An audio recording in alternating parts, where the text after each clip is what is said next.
What is up, and welcome to episode 13 of the KTM 200 series. This weekend I got into the nastiest, gnarliest stuff I've ridden on this bike so far. And while I know that GoPro footage isn't always that entertaining, I think you guys are gonna like this one. So enjoy the footage from the weekend, and then we'll circle back and talk about all the things that are working on this bike, all the things that aren't, and what needs to happen leading up to Silver Kings, which is in just a couple weeks now. Got the 12-tooth front sprocket on this thing. Definitely a lot different. She demands to be shifted, but boy, does she have some low end torque. Believe it or not, this header made this bike sound different. It sounds really good. But yeah, that was first through fourth right there. Like fourth gear is the most usable gear for any pace. Third is kind of useless right now. And first and second are sick for the slow stuff. That's how I currently feel. Battery works, fan does not. It can read the temp, it just doesn't turn the fan on.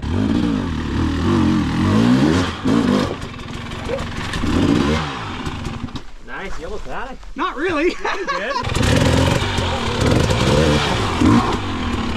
Teamwork makes the dream work, baby. One on throttle, one on clutch.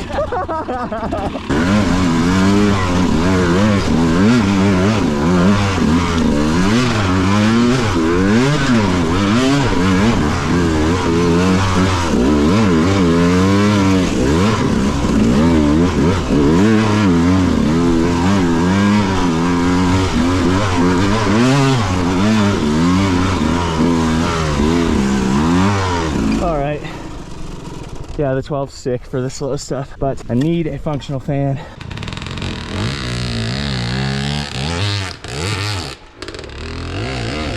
God, he's just so goddamn smooth. Freaking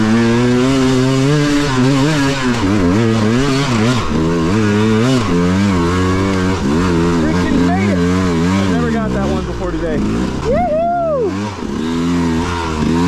Today was the day. Nice job.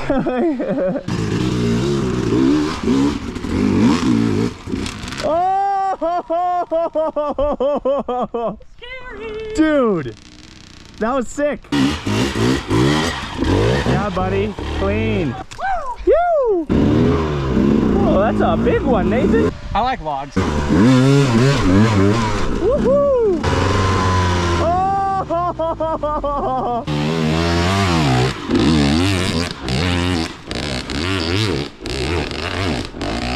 Sick.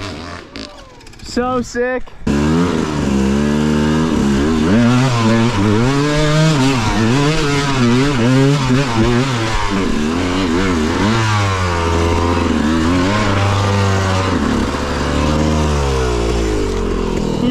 This is hard.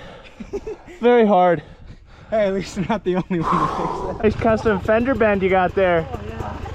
Check out that thing. Holy shit. I just turned the corner, her tail's pinned. Oh. This is pretty much our first properly hot day riding this year. And it's getting to all of us. We haven't done that many miles. It's making me really curious how I'm going to manage XC races that are hot this summer. I mean, after 3 hours of good temperatures all out, you're already completely dehydrated. The heat just freaking roasts ya.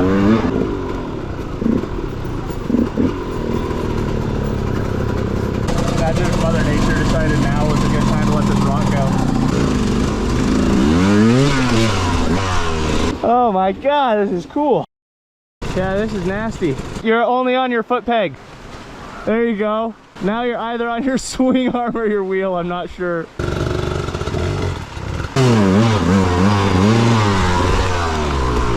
That's way too steep.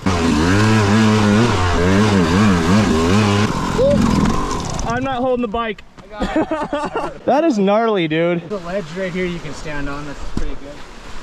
Oh, right. Put your foot right in that. Thank you. All right. Fan is working. Hell yeah. You gotta go stand in that hole just like that's where Nate told me to stand. That's nice. It's like it was built for this, you know? Somebody chisel it out. Yeah.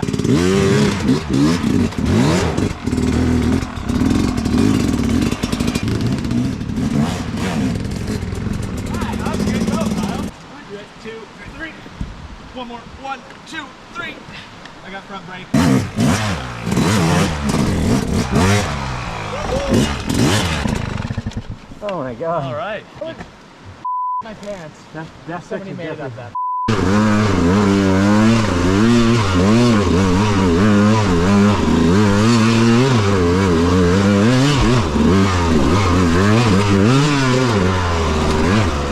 Let me try for a minute first. Okay. Oh man.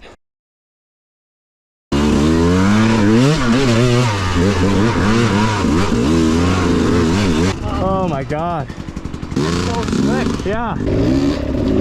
Oh! Oh! Damn, dude, I thought the tree was gonna save that bike. I revved a little too much. A little bit. That was sick! Not that bad for what it just happened. No, it's not. We got a hammer, we can bend his. If only Tell was here with his 9-pound crescent wrench.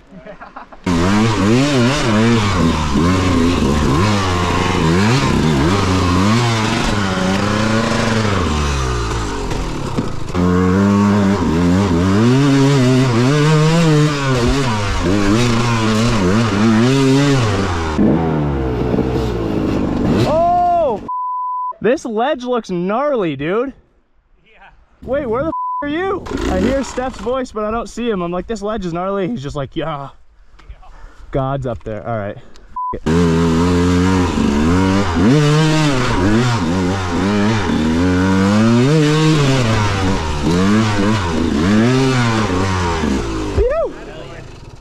Riding with like Tell, when he'll like clean something, it gives you the confidence to be like, yes, I can do that. But when we're all everything up, it's so scary. I know.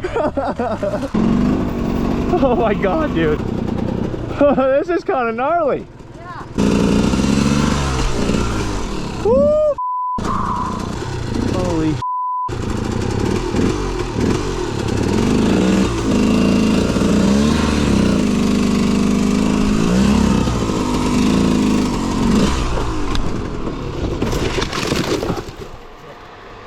oh, that could have been a lot worse. Oops. Ah! Nate, you might as well just come do it again. Whoa, that's a sick line, Steph. Don't come this way. What's over it? Nothing.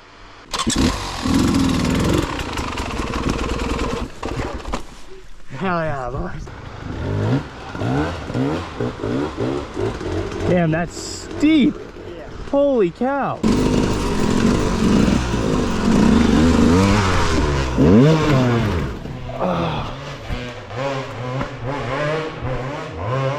That's not good. I went off the side. Yeah. Oh, that wasn't actually so bad.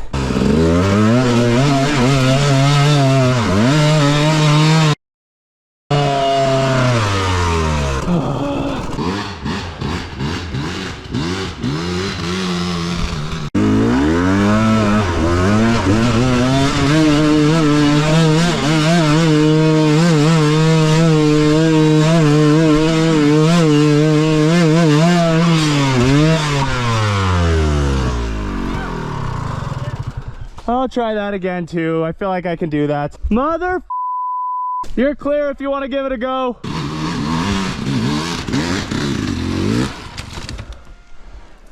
Try again. That's what I said. And that is right about where I hit my breaking point, which almost never happens. I tried that hill 4 times. I was frustrated. I was tired. I wasn't making any better progress. And from there, I did not turn the camera on again for the rest of the day, which is kind of a bummer because it was an adventure getting back to the trucks. Kyle sunk his bike. We had to tip his YZ250 over, get all the water out of the crankcase, and then got that thing running and got us out of there safe. But last weekend was some of the loosest, dustiest conditions I've ever ridden, which made for almost no traction anywhere. And I had a few important takeaways from that. The 12-tooth front sprocket was really nice in the rocks where there was good traction, anything that wasn't terribly steep, and I was able to finesse the bike through. But anytime it got really steep, I actually don't think I really liked the 12-tooth as much because it was hard to maintain that bottom end. The usable range in the bottom end gets shorter with that smaller front sprocket, which meant the transition from bottom to top is so quick that it's almost harder to control this power, and I felt like I had no shot at getting up hills. This thing requires a lot of shifting with that 12 tooth, and I think with the 13, while it requires me to clutch a little bit more in some scenarios, is a more usable gearing overall. I'm running a 50 tooth dirt trick sprocket on the rear. Now you guys saw the fan wasn't working for half of Saturday, and then all of a sudden it started working and then worked flawlessly for the rest of the weekend. I think it's possible that in my rides early on I allowed this battery to fully drain, which is a no-go with lithium. So I wonder if despite charging this it wasn't maintaining over 12 volts, but I've continued to charge it every night, as you can see here. So I'm still a little unclear on why the fan wasn't working, and now it is, but it performed flawlessly the rest of the weekend. Now you see I've got the bike plugged in. I still don't think the charging system's working, and I'm not sure why. Now, all of the electrical on this bike at this point is from a 2014. That includes the stator, the wiring harness, the regulator rectifier, and the starter relay. So I'm not sure what I might be missing, but we're gonna take another look through and figure it out, because a charging system is going to be essential for Silver Kings. This fan has to work, and this button sure is nice. Speaking of the button, it performed flawlessly all weekend, fired this bike up with no questions asked. Now regarding Silver Kings, I've had some questions on what class I'm racing. Now when the registration opened, I registered for Silver or A class. I have never done a hard enduro. I consider myself to be an A class XC racer, but I did not know quite where I'd be in this whole hard enduro realm by this point in time. I've had a couple rides where I felt really good on this thing and really capable, and I'm like, yep, I'm doing A. And then I've had a couple rides like Sunday where I'm like, I can't get up that hill, man. This whole thing's a personal challenge. I've never raced a hard enduro. I don't really have anything to prove other than just going out there and seeing how well I can do, which is why at this point, if they will let me, I would like to race the bronze or B course. I think it'll be more in my wheelhouse, and while it would be a really cool opportunity to try and finish the A course, the top 30 finishers in bronze actually get the opportunity to race the A course the next day. So the goal would be do my absolute best in bronze, and if I had a good finish in bronze in my first ever hard enduro race, I'd be really pleased with that. So that's where I'm at right now. I feel pretty darn good in the rocky technical stuff, but once it gets steep and you need a lot of momentum, that's where I really struggle on this bike. I know a rider better than me could do it, but that was part of the challenge of doing this on a 200. Now I do have one piece of very sad news from the weekend. I absolutely pancaked the OEM pipe that Rich sent me. Rich sent me a beautiful OEM pipe in really nice shape, and it took me all of 2 rides to flatten this thing.